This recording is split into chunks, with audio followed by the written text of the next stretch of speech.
Hornet. Good morning, Hornet. How did you sleep?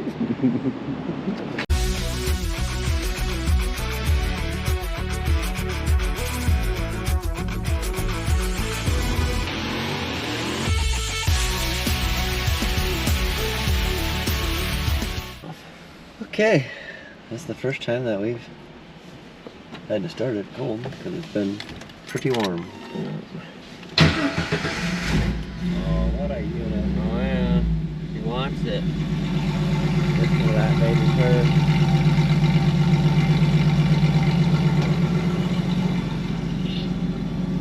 So 6:47 yesterday.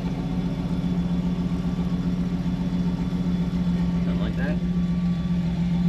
We were a second to warm up. We gotta get gas. Oh.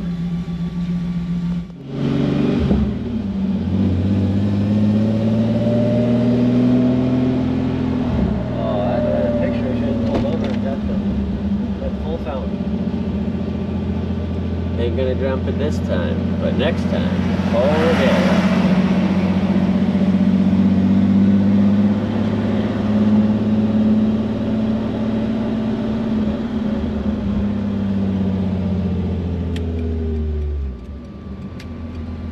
Packing up from the Super Bowl.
Perfect. You can take her home with you. Where are you guys from?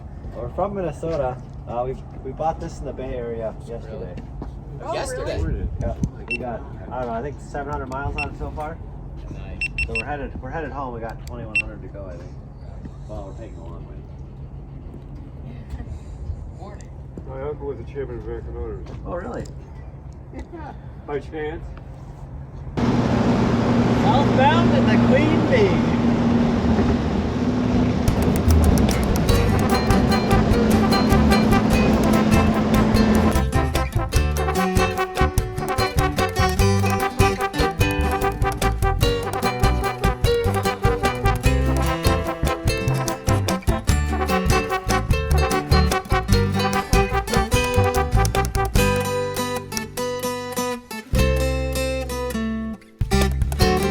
Well,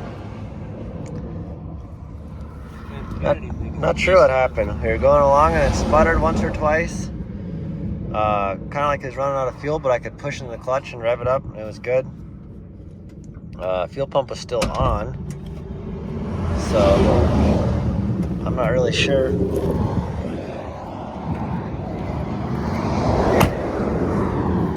Not really sure if it's electronic or if it's gas or what, but we're gonna look at it here and see.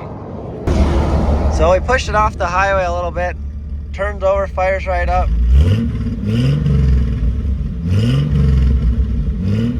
Seems to rev up fine. I'm gonna say it's definitely a fuel issue.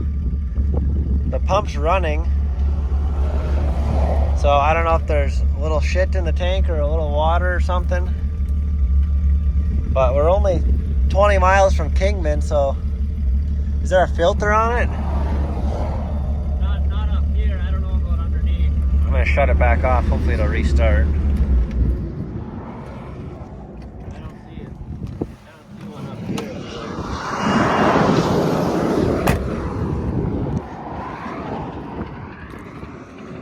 I mean, we hit that bump and that's when it kind of started. Be a bad place to be really broke down.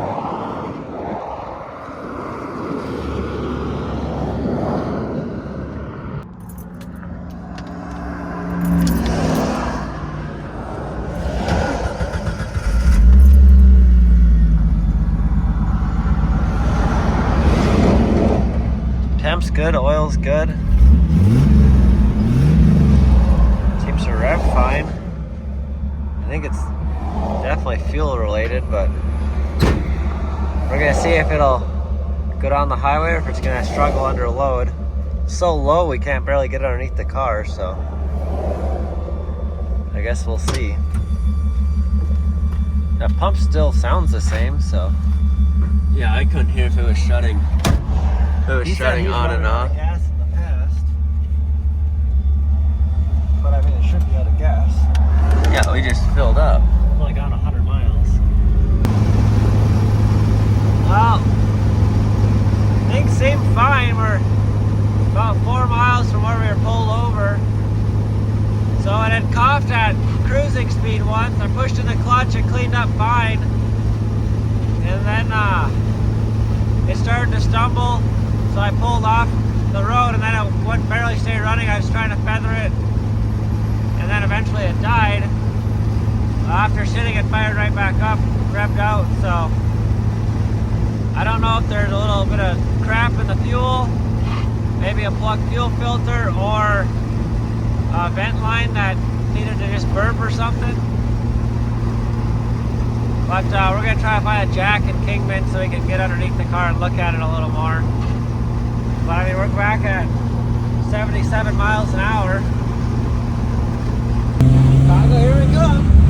Oh, please no. My phone said that's the way around the winter storm warning. Chicago? Yeah. Huh. Oh, it's on your right.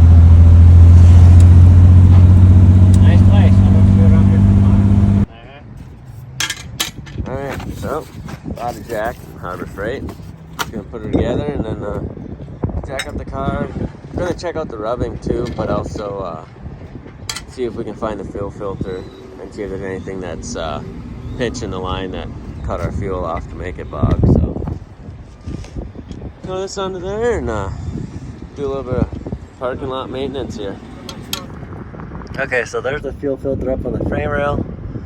It's got these weird push to connect fittings, but now it looks like it's just into the hose. So you can also see the shock is rubbing just a little bit on the bracket for the fuel filter. And then down here the shock is rubbing on the diff. It's actually collapsed a little bit, the body of the shock is. And then fuel pump is up in here. Nicely mounted, it's got a little shield. But we also found out, see if I can get over here. This sway bar end link is missing all the bushings and the nut. And then the sway bar end link on the other side.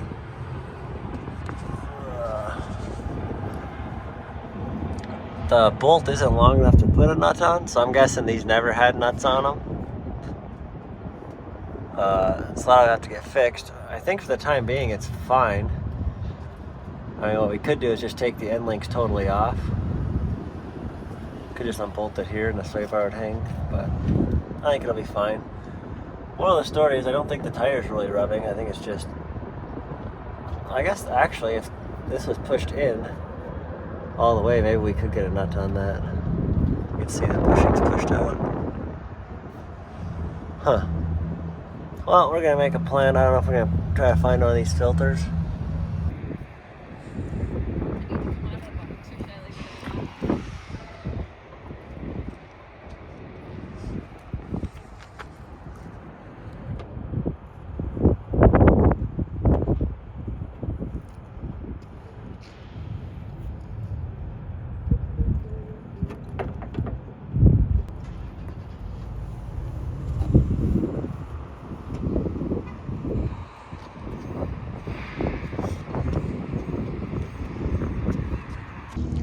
So we took a little team vote. We decided that we're gonna change the fuel filter just in case that was the problem. And we decided to do it at the parts store instead of, you know, if we possibly broke down in the middle of the desert or something. So bought a new filter. Looks to be pretty close to the one that's on the car, so we're working on changing that right now.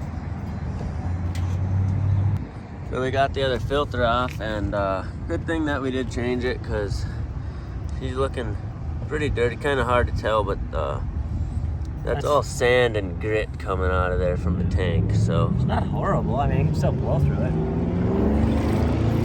but not great. ain't the best. So we'll change it. Hopefully we don't have any more problems. Okay, so finally got the fuel filter replaced. It's kind of a unique filter. It's got push connects, and then it's a 5/16 inlet, 3/8 outlet. And it just took a long time to find the filter in the store.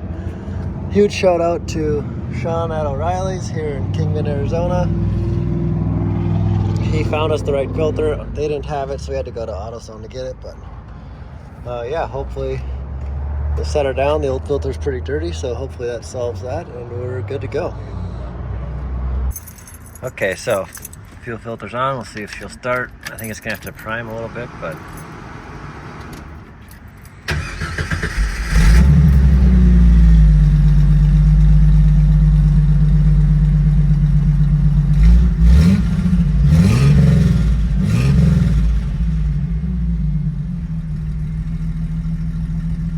I don't know.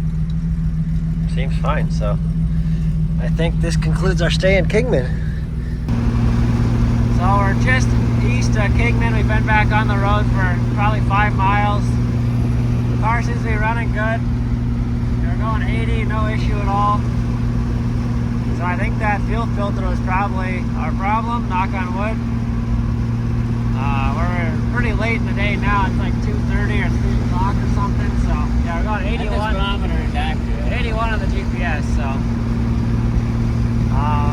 yeah, I just gotta make up for some lost time, but not too bad once we figured it out. Also, rolling those fenders made a huge difference. I mean, there's basically no rubbing or squeaking at all, so that 5 minutes was worth it.